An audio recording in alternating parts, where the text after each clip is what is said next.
राधे राधे दोस्तों। आज हम आपको लेकर चलते हैं रमा एकादशी की दिव्य कथा की ओर, जहां भक्ति और पुण्य से भरपूर ये कहानी आपका मन मोह लेगी। तो चलिए शुरू करते हैं। रमा एकादशी व्रत कथा। मुचुकुंद नामक राजा, उसकी पुत्री चंद्रभागा और दामाद शोभन के बारे में है। जब शोभन ने राजा के राज्य में प्रचलित कठोर एकादशी व्रत का पालन किया तो भूख प्यास के कारण उसकी मृत्यु हो गई। व्रत के प्रभाव से शोभन को मंदराचल पर्वत पर एक दिव्य और सुंदर नगर मिला। बाद में चंद्रभागा अपने पति के पास जाती है और अपने एकादशी व्रत के पुण्य से उस नगर को स्थायी और समृद्ध बनाती है। आइए हम अब रमा एकादशी व्रत की पवित्र कथा विस्तार से सुनते हैं। एक राजा था जो विष्णु का परम भक्त और सत्यवादी था।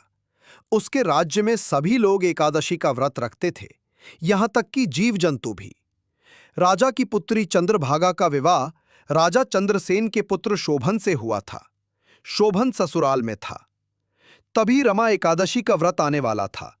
राजा ने पूरे राज्य में घोषणा करवा दी कि एकादशी के दिन कोई भी भोजन नहीं करेगा। चंद्रभागा जानती थी कि उसका पति दुर्बल है और बिना भोजन के नहीं रह सकता, इसलिए वो चिंतित हो गई।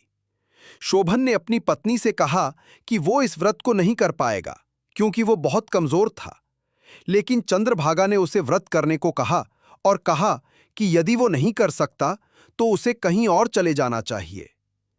शोभन ने अपनी पत्नी की बात मानी और व्रत रखा, लेकिन भूख और प्यास से व्याकुल होकर सुबह व्रत पारण से पहले ही उसकी मृत्यु हो गई।